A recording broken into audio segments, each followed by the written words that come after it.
E aí, família? Firmeza? Como que vocês estão? Mais uma aulinha da hora aí pra nós.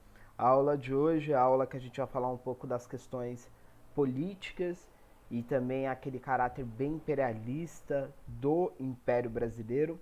Mas antes, só para recapitular, é importante a gente lembrar quais eram o contexto, né? Qual era o contexto que estava inserido esse novo momento. Então a gente tinha ali a partir da independência, né? A gente tinha a consolidação de um Estado brasileiro, agora com Dom Pedro I. A gente teve uma importante revolta nesse período, que era uma revolta que contrariava os modelos de Império Brasileiro constituídos pela Constituição de 1924, certo? Uma Constituição que era censitária, uma Constituição que colocava um quarto poder dentro dessa órbita da Constituição do Estado. Era o poder moderador ocupado pelo Dom Pedro I, que também ocupava o poder executivo, beleza? Então a gente tem aí que a Confederação do Equador foi uma importante revolta que contrariou questionou mais, né? Mais importante, questionou esse modelo de império desse Estado brasileiro que estava se formando.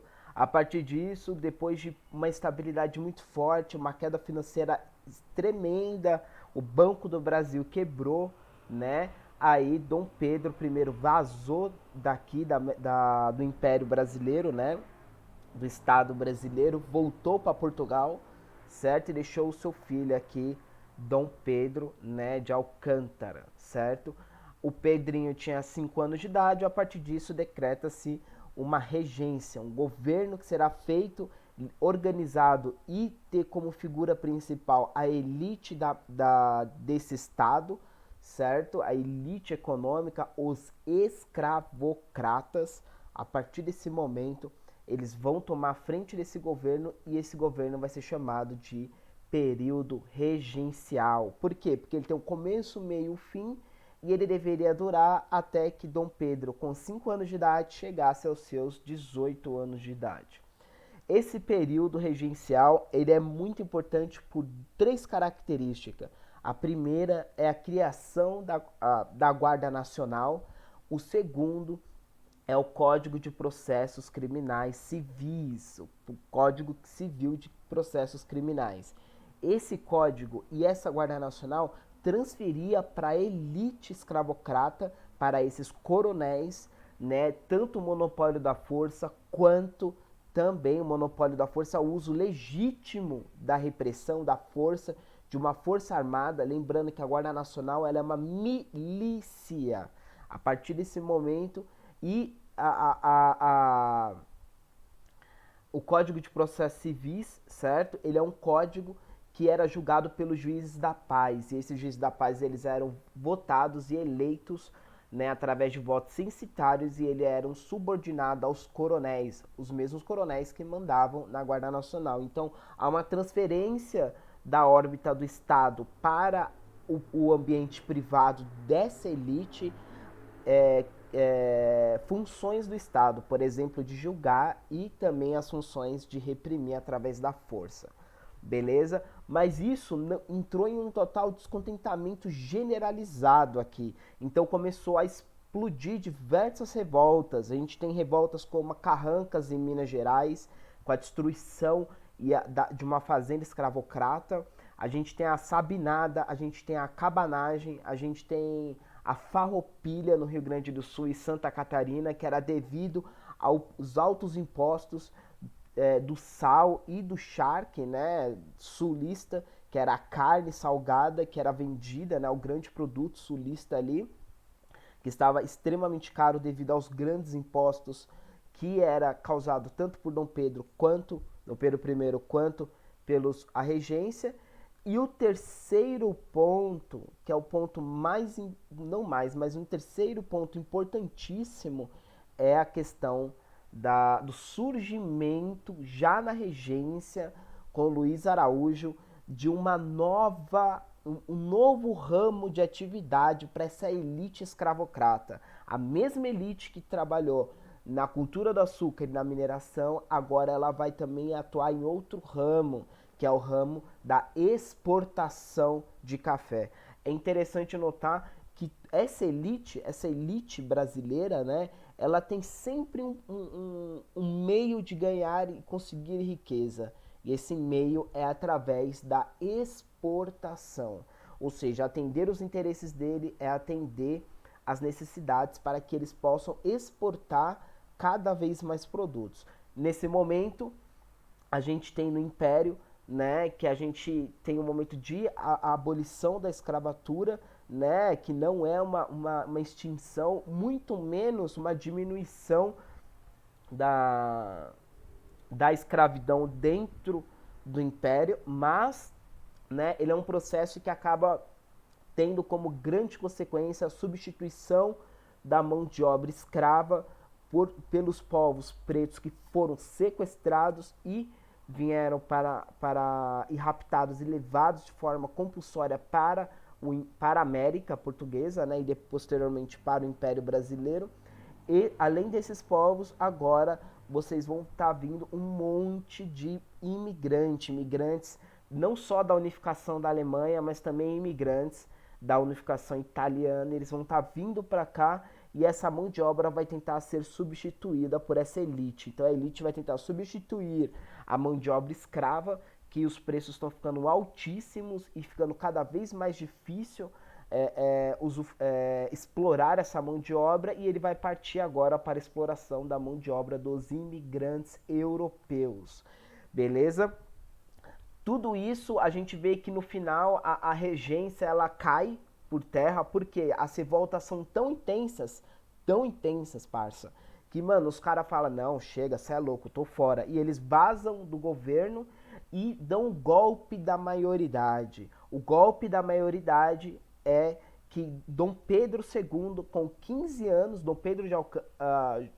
Pedro de Alcântara, né, com 15 anos de idade, recebe o trono, certo? E agora, a partir desse momento, inaugura-se o segundo reinado, certo? Isso aqui foi uma recapitulação, esses 7 primeiros minutos, para a gente emendar com a aula anterior e como que esse segundo reinado vai vir, né? Esse reinado, a gente viu que ele está em um momento de muita instabilidade, de uma dificuldade financeira gigantesca.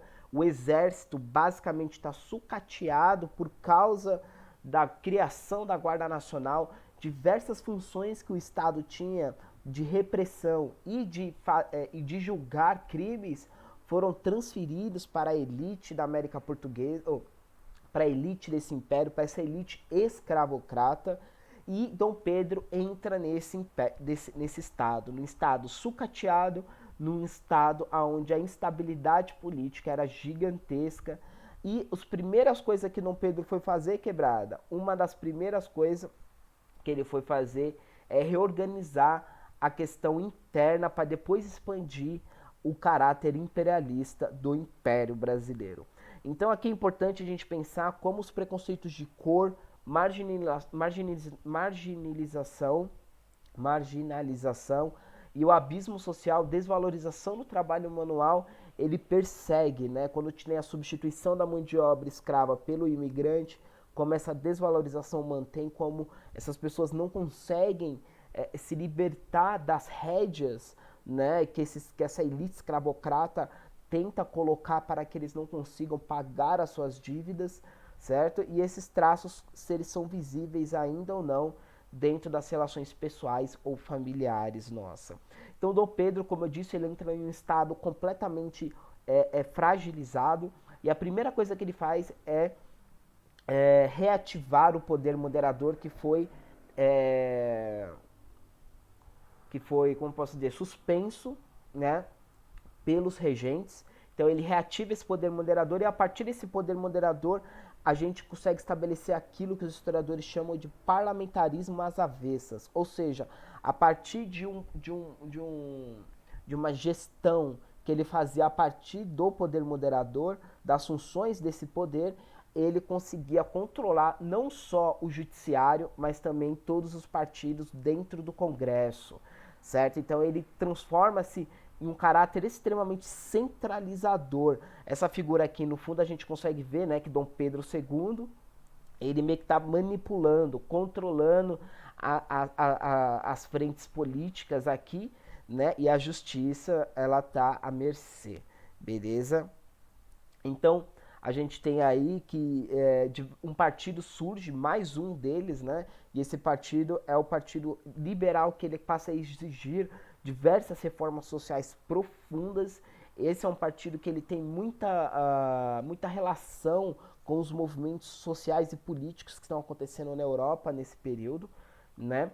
E como também Dom Pedro I passou, o pai de Dom Pedro II, os regentes passaram também, a revolução do segundo reinado ela não vai ser algo estável, algo que não será questionado por outras regiões, mas também ela vai fazer parte de todo o decorrer da nossa história que parte de diversas revoltas, diversos movimentos que questionam esse tipo de governo e esse tipo de exploração que é estabelecida dentro das terras das Américas.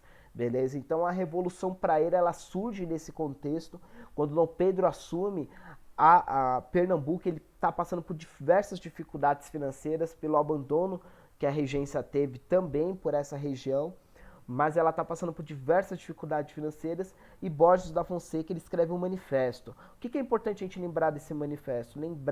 Ler essas reivindicações e tentar ver qual é o caráter dessa revolta. Essa revolta ela questiona o governo de Dom Pedro II. Essa revolta ela é popular, ela é da elite, ela é da classe média ou ela é mista, né? O que ela questiona, o que ela quer fazer. Então, a partir da reivindicação, a gente consegue ver algumas coisas. Por exemplo, ela quer o voto livre e universal, algo que questiona muito veementemente a Constituição de 1824, que decreta o voto censitário. Além disso, ele quer a liberdade de imprensa. Liberdade de imprensa, que é importante lembrar que Dom Pedro I, pai de Dom Pedro II, ele foi muito questionado pelo assassinato de Líbero Badaró, certo? Um grande jornalista que fazia críticas duríssimas à forma que Dom Pedro I conduzia o Império Brasileiro. Além disso, a garantia de trabalho. Se eles pedem trabalho, é porque eles não têm, quebrada. Ou seja, as dificuldades financeiras estão visíveis nessas demandas.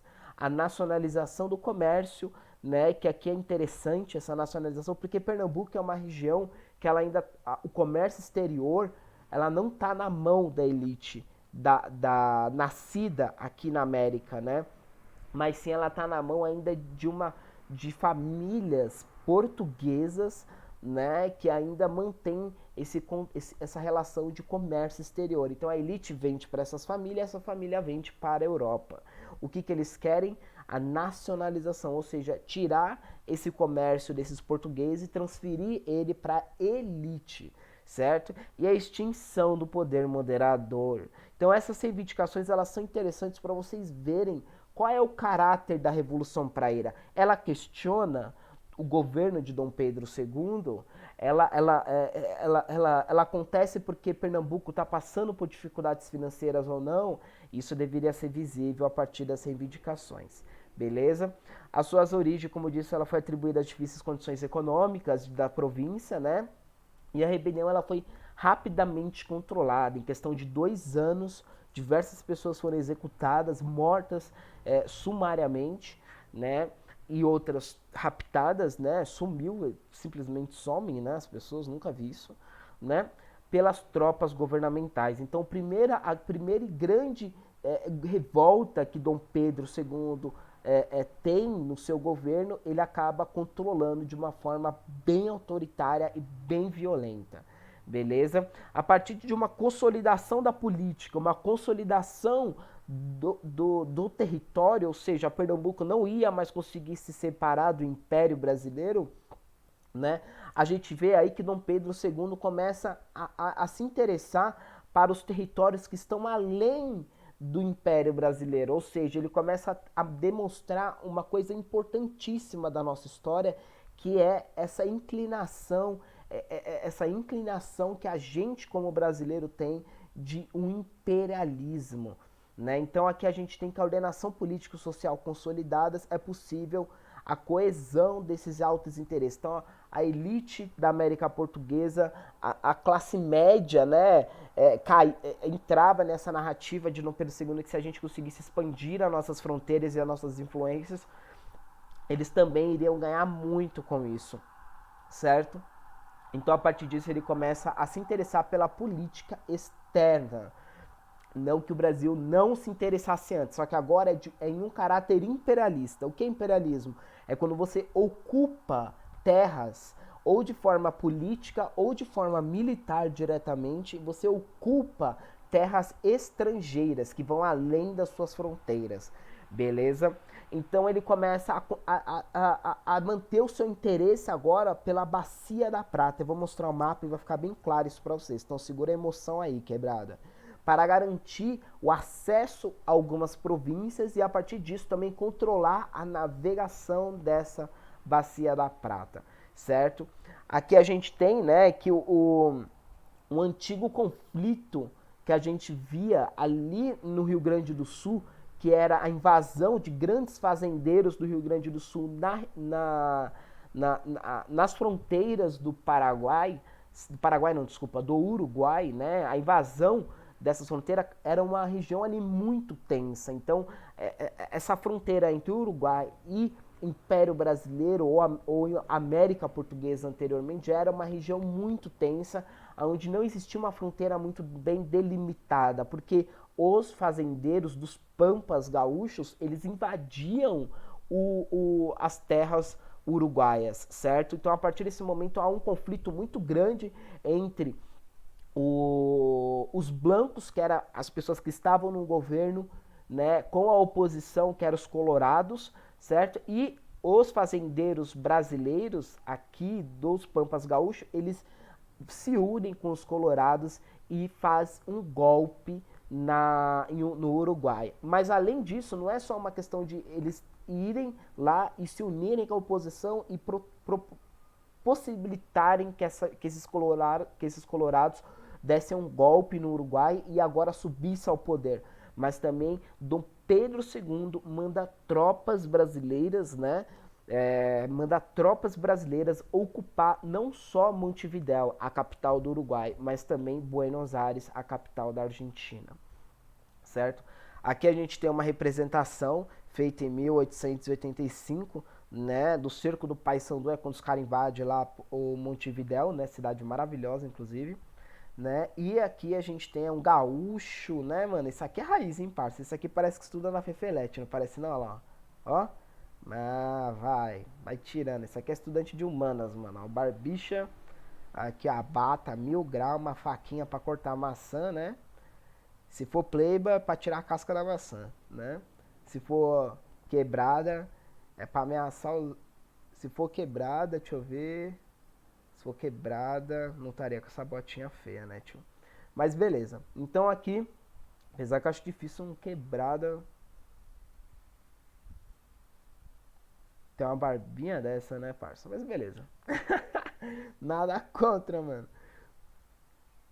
Nada contra. Mas aí, beleza. A gente tem aqui um gauchinho, firmeza, parça da hora, aquele que assusta, hein, parça? Com uma faca na mão aí, pronto pro combate. Beleza? Aqui a gente tem, deixa eu só ver como é que tá o horário. Suave. Aqui a gente tem a bacia, aqui tem o mapa, né? Apresentar você, mapa você, né?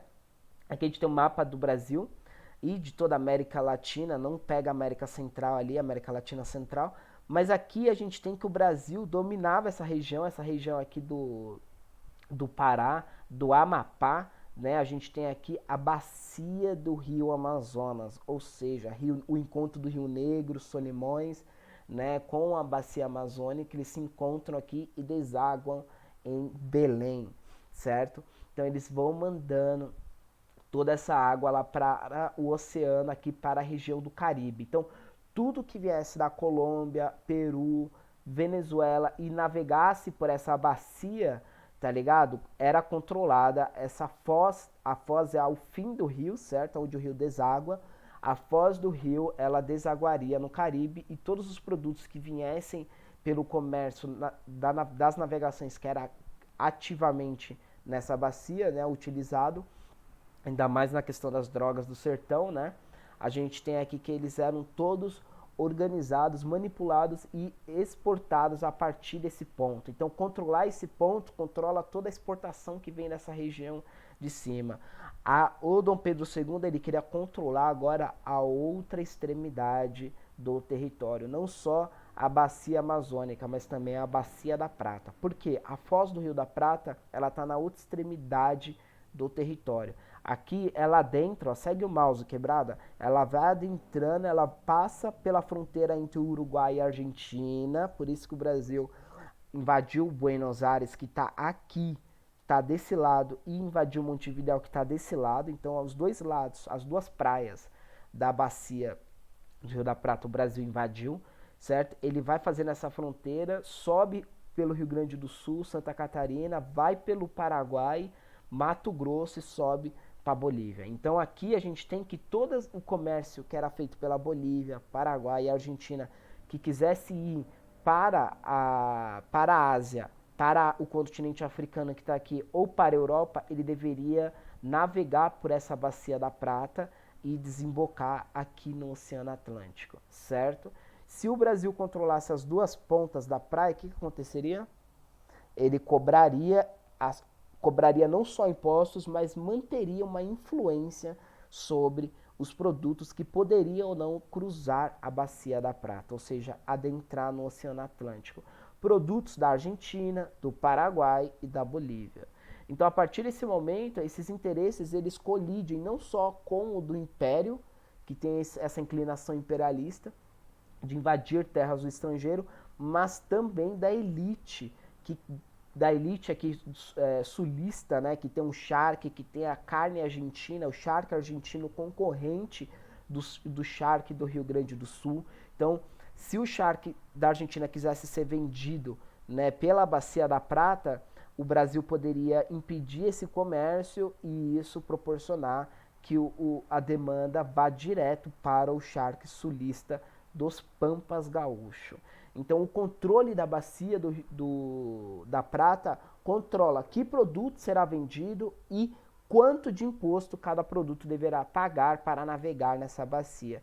Então, isso são questões de controle estratégico econômico, não só a bacia do Amazonas, a controlar a foz do rio Amazonas, mas também controlar a foz do Rio da Prata. Isso daqui é muito importante para vocês entenderem a Guerra do Paraguai. O Paraguai ele está ilhado, aqui ele não tem nenhuma das suas fronteiras que dá pelo oceano. Então todo o comércio que ele precisa fazer, ele precisa pagar imposto para ele cruzar fronteiras de outro país, ou da Argentina, ou da Bolívia, ou do Brasil. O que ele vai fazer? Ele vai invadir o Rio Grande do Sul, ele vai invadir o Uruguai e vai invadir a Argentina para dominar a foz do Rio da Prata. Entendeu? Por quê? Porque ele dominando a foz do Rio da Prata, todos os seus produtos vão ser escoados por esse rio e vendidos pela Europa, pela Ásia ou para o continente africano. Beleza? Então é isso, quebrada. A aula de hoje é isso. Vocês precisam ir agora para o aulão que vai ter aí da professora Isa Machado, aulão firmeza, da hora. Mas, né, é importante a gente fechar aqui rapidinho. O que é importante desse período? O parlamentarismo às avessas, né? Vocês terem uma noção que foi um período de consolidação do Império Brasileiro, ou seja, não só da consolidação política e da consolidação dos interesses, mas também consolidação territorial, né? O Brasil, o Império, o Estado brasileiro dominando as duas pontas quase do continente americano, ele garantia uma extensão gigantesca de vários e vários quilômetros, né, do que a gente chama hoje de Brasil, beleza? De ponta a ponta, beleza? Então na próxima aula a gente vai falar da Guerra do Paraguai, um movimento muito importante que a gente tem aí de conflito entre os países aqui da América do Sul, mas não só isso, mas também um período muito importante para o ressurgimento do exército brasileiro. O exército que foi sucateado na regência quando foi criada a milícia armada dos coronéis, que era a Guarda Nacional criada pelo Padre Feijó.